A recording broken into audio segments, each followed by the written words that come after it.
بسم اللہ الرحمن الرحیم۔ السلام علیکم ناظرین، آپ دیکھ رہے ہیں ڈیجیٹل دعویٰ نیٹ ورک اور میں ہوں حماد حمید۔ ناظرین، اسرائیل اور ایران کے درمیان جو جنگ ہے وہ بڑھتی ہی چلی جا رہی ہے۔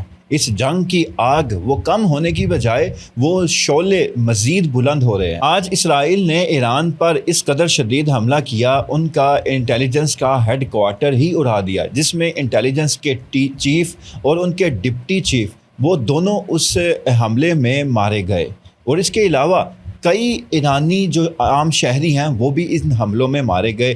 اسرائیل نے چن چن کر جو آئل کے ڈپو ہیں، آئل کے کنویں ہیں، ان کو نشانہ بنانا شروع کیا ہوا ہے۔ اس کے علاوہ ایران کی دفاعی تنصیبات، ایران کی فوجی تنصیبات، اس کو وہ ٹارگٹ کر رہا ہے۔ اب اس کے جواب میں آج رات ایران نے دوبارہ پھر اسرائیل پر حملہ کیا، 100 سے زائد سپر سونک بیلسٹک میزائلوں کے ساتھ اور ڈرونز کے ساتھ اسرائیل پر حملہ کیا۔ اور اس میں اب تک کی جو اطلاعات ہیں اس میں اسرائیل کی ایک اسلحہ ساز کمپنی رافائل اس کو تباہ کر دیا گیا۔ اب یہ رافائل وہ کمپنی ہے جو اسرائیل کے جو ایئر ڈیفنس ہے، آئرن ڈوم، اس کو بناتی ہے، اسرائیل کے جدید میزائلوں کو یہ بناتی ہے۔ اسرائیل کے جدید ہتھیاروں سے لے کر جدید ٹیکنالوجی میں جتنے بھی چیزیں ہیں وہ اسرائیل کی یہ رافائل کمپنی یہ بناتی ہے۔ ایران نے آج اس کو نشانہ بناتے ہوئے میزائل ہٹ کیا اور اس کمپنی کو، اس فیکٹری کو تباہ و برباد کر دیا۔ اس کے ساتھ ساتھ جو مزید اطلاعات آ رہی ہیں، جو ابھی کنفرم نہیں ہے، کہ بن گوئر ایئرپورٹ جو ہے اسرائیل کا سب سے بڑا ایئرپورٹ ہے، اس پر بھی میزائل ہٹ ہوا ہے اور وہاں پر بھی تباہی کے مناظر ہیں۔ اس کے علاوہ جو آپ سکرین پر یہ مناظر دیکھ رہے ہیں، یہ لڑکی، یہ خاتون کس قدر گھبرائی ہوئی ہے، گویا یوں محسوس ہو رہا ہے کہ وہ ایک ہیبت طاری ہے، وہ پاگل ہو چکی ہے۔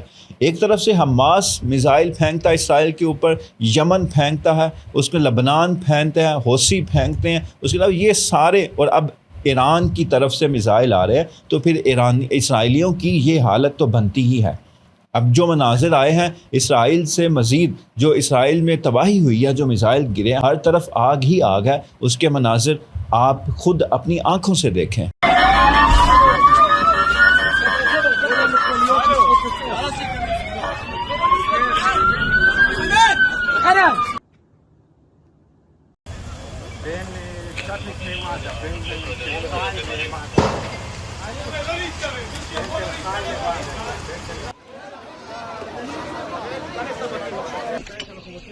colpo boer.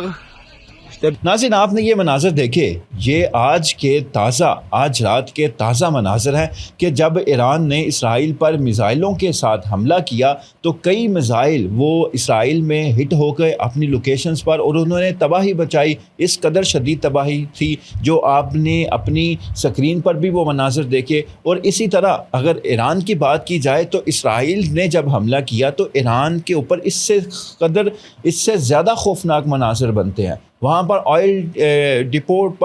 وہاں پر آئل کے ڈپو پر، وہاں پر تیل کے کنووں پر وہ حملے کیے جا رہے ہیں، تو اس سے زیادہ بھیانک اور خطرناک مناظر ہیں۔ تو ہم عالمی برادری اس وقت کوشش کر رہی ہے کہ یہ معاملہ کسی صورت معاہدے کی طرف چلا جائے، اسرائیل، امریکہ اور ایران کے درمیان کوئی امن معاہدہ ہو جائے، امن مذاکرات ہو جائیں، تو یہ جنگ ختم ہو جائے۔ تو اللہ سے ہم یہی دعا گو ہیں کہ اللہ تعالیٰ اس دنیا کو امن کا گہوارہ بنائے۔ آمین ثم آمین۔